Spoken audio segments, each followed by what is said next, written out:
Semblance, Dust, and Magic, the three main powers present in the world of RWBY, and the source of a lot of confusion for fans as to how these three powers relate to one another and how they're actually different from one another.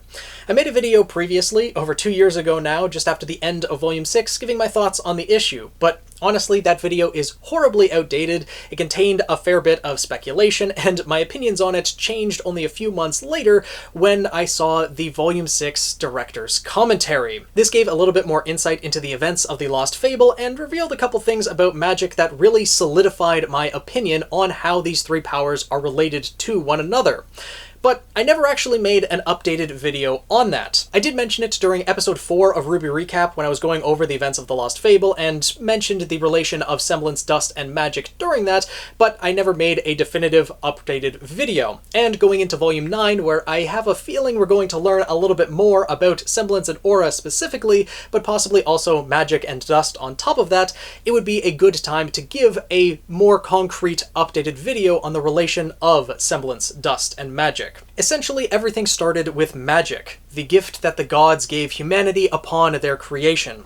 The first era of humanity, all could wield magic equally, and we've seen just how powerful that is in the fragments that remain in Remnant today, with the Maidens in Salem and Ozpin. Magic is extremely powerful, but this was wielded by everyone and was just the common power. However, the first era of humanity turned this power against the gods in their own greed, after listening to Salem and thinking that immortality could be obtained for themselves. And so, in retaliation, the gods wiped out all of humanity, except for Salem. But in doing so, they did not actually take the magic of humanity away.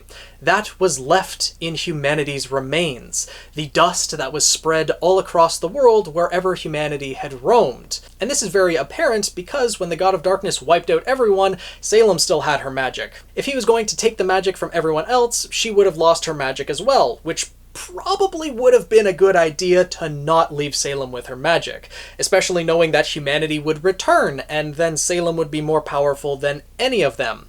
Because humanity did return, and along with it came the Faunus, both of which came from the primordial dust, this magical powder that was left as the remnants of old humanity. Now, personally, I think the origin of Faunus happened at the exact same time as humanity, with the primordial dust that remained mixing with animals that were present at the time, and thus creating humanoid figures that had animal characteristics. But it is also possible that the Faunus arose at a later point in time, possibly due to some experimentation by Salem, or some other genetic alteration that took place later on. I just think it's most plausible that both of them arose at the same time, and then were immediately at odds with one another.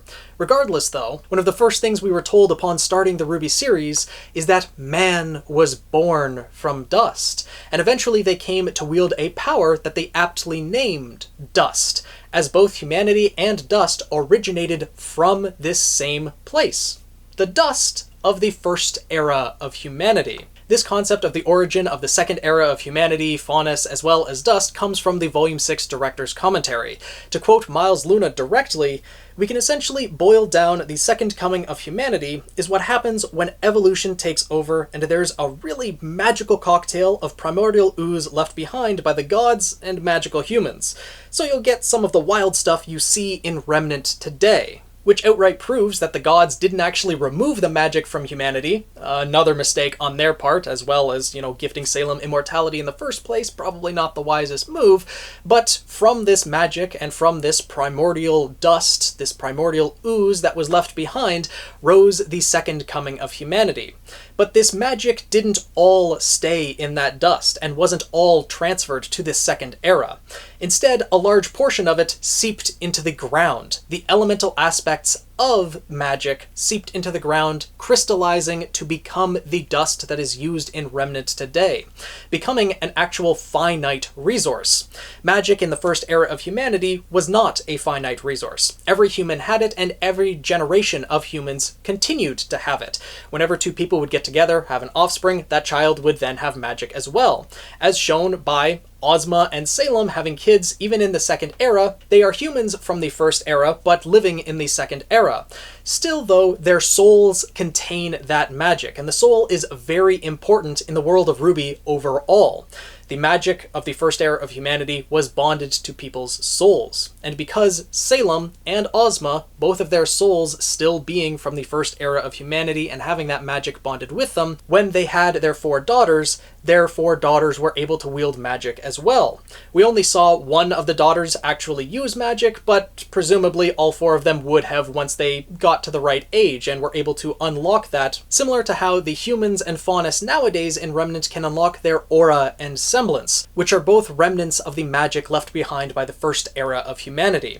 When humans evolved from this primordial dust, the magic that still remained became something different, something that likely the gods did not expect. The soul retained that power. Even though the elemental aspects of magic seeped into the earth and crystallized, becoming a finite resource, the remainder of it stayed within humanity and evolved into aura. It stayed attached to people's souls, and thus, when people are able to tap into the power of their soul, they are able to awaken aura and eventually obtain their own unique power known as a semblance. That is always a singular ability, and although semblances do have overlapping abilities and can sometimes be direct copies of others, they are normally pretty unique to each individual. And this is due to every person's soul being different.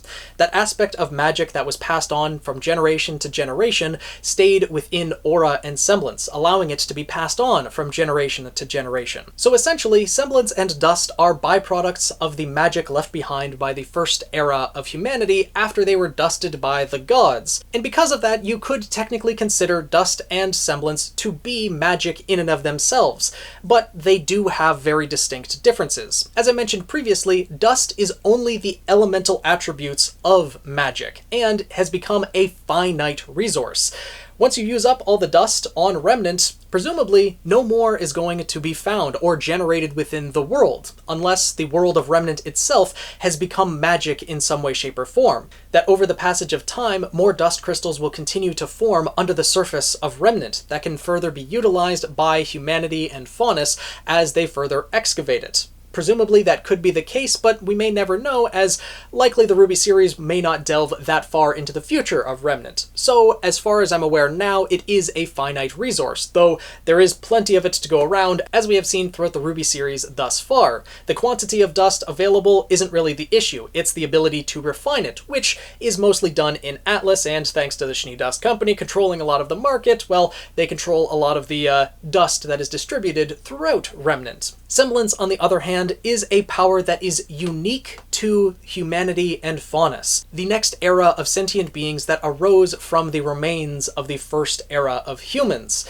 And semblance is unique. It is not just magic. Even though the abilities do seem like magic, magic itself cannot replicate these abilities. We have not seen anyone who can use magic. None of the maidens, Ozma or Salem, have been shown to be able to replicate the things that semblances are capable of, meaning that they are a distinct power that has been developed by the souls of humans and Faunus. Something that magic, just this gifted power by the gods, cannot replicate. At least until we are proven wrong in the RWBY series itself. It could happen that magic will be able to replicate some abilities of semblances. For example, telekinesis. I would imagine that magic is able to levitate objects. We've seen this with Cinder and the glass objects she's able to create, but not to the same scale that Glinda has been able to do with her telekinesis. And in a similar vein, we have not seen any semblance that can replicate the effects of dust. Everything elemental that happens in RWBY is either a maiden using magic, or Salem or Ozma,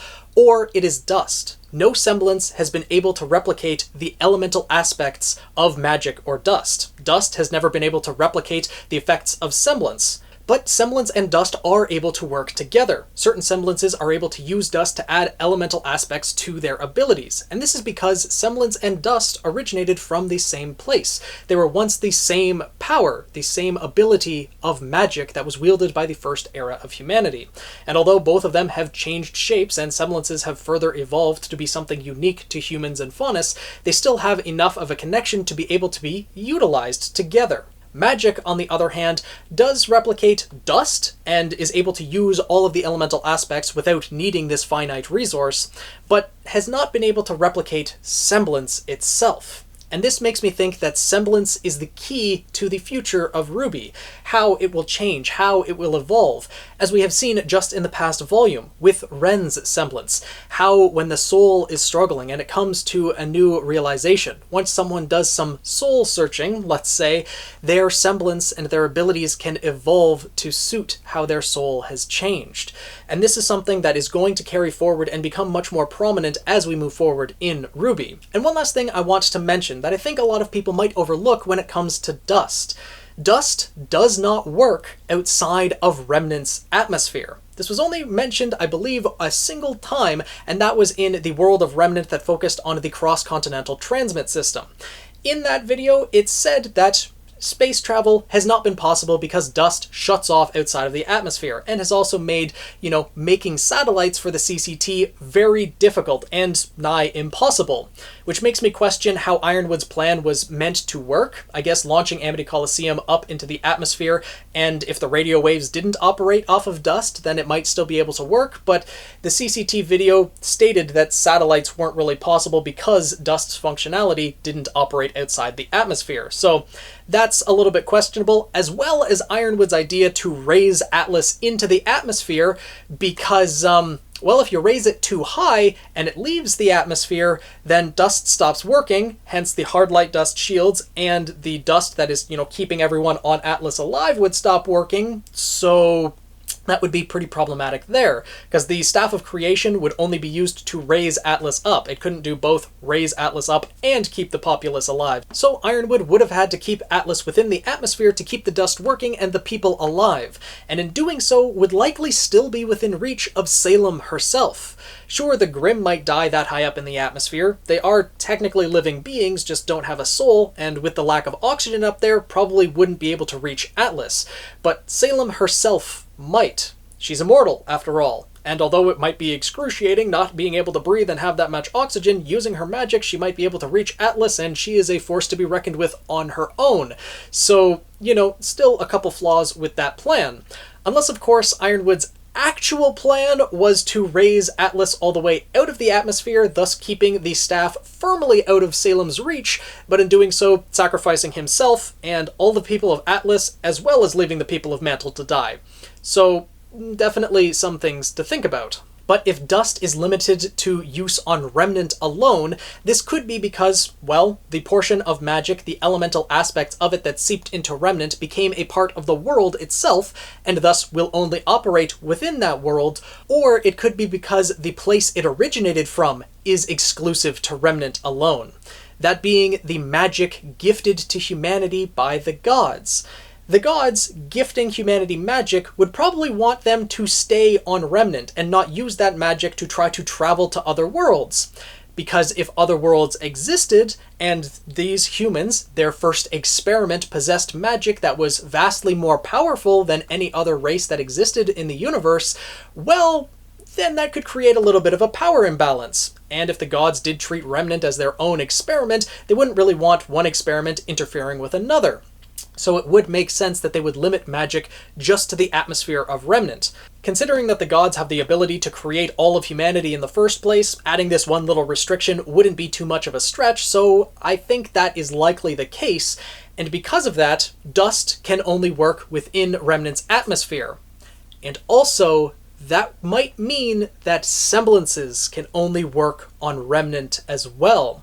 But that is a topic for a different video.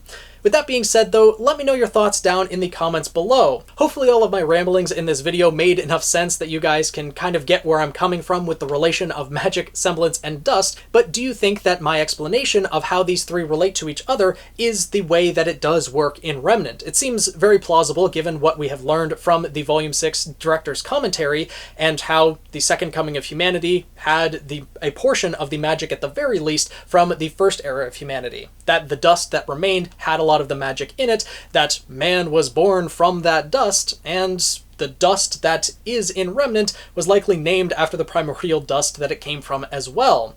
And with the second era of humanity coming from that dust, they too had Semblance, which is a remnant of magic. You know, everything does seem to tie back together in some way, shape, or form. But let me know your thoughts down in the comments below, and if you have any other ideas, I would love to hear them. If you enjoyed this video and want to see more RWBY content, RWBY theories, and RWBY ideas, make sure to subscribe and join the Guild of the Eternal Flame. Tweet me at PhoenixKnight7, and I'll see you guys in the next video.